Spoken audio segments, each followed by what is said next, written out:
Security next. Congrats. ఈ రోజుల్లో Kanishka dates దొరకడం అంటే సామాన్యమైన విషయం కాదు. ఇదంతా నీ లక్.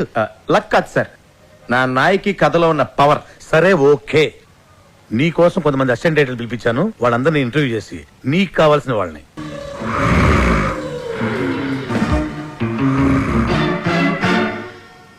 మీకు చాలా ఎక్స్పీరియన్స్ ఉందని విన్నాను.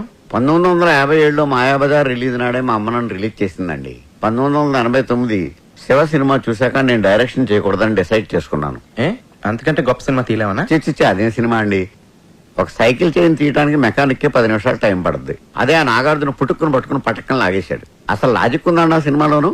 దాన్ని హిట్ చేసిన ఆడియన్స్ మీద కోపంతో నేను డైరెక్షన్ మానేసి అసిస్టెంట్ డైరెక్టర్ గా సెటిల్ అయిపోయాను.